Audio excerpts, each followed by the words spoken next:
what you find in the middle of it all that's beautiful.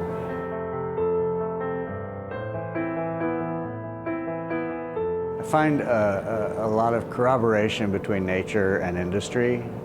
You know, it's kind of like nature uses some of these things as a blank canvas, you know, through rust and vinage. And, you know, the car rolled off the assembly line shiny and new and turquoise, and over time it became oxidized and chipped. And once nature really got a hold of it, you never knew what's going to come of it.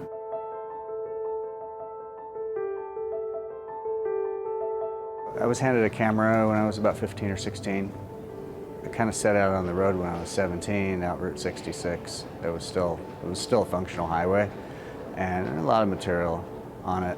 You know, the gas stations with the giant statues and whatnot. And then I went back down it several years later after I-40 had gone through and 66 had begun its kind of world-famous spiraling descent into oblivion.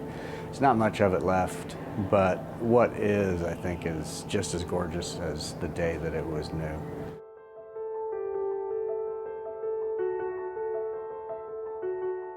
I think that what I do is isolate art in its natural environment and just put a frame around it. I like keeping it simple. For me, I'm not technical. My particular type of art, I kind of think of it as a guerrilla type of art, you know, low, very minimal equipment. As I've said before, this type of photography involves lawn trespassing, and there's something you have to watch out for there. One thing that has been fascinating me for the last few years, and again, this is one of those things that you might not notice driving by the first 100 times, so many of these abandoned homesteads that are out, and they were walked away from 40 years ago, but the curtains are still there. And I don't know how this is, because a lot of these houses are open, roofs collapsed, windows out, and yet the curtains are still there.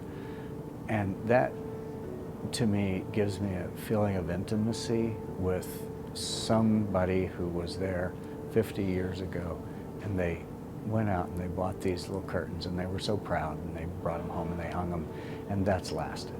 Some of the flowers that come up that I picture some homestead prairie farmer or farmer's wife planting, and they've been gone for 50 years. But those flowers come up every spring, and those curtains still hang there. And one of my favorite, very favorite shots recently is just called "The Curtains Stay."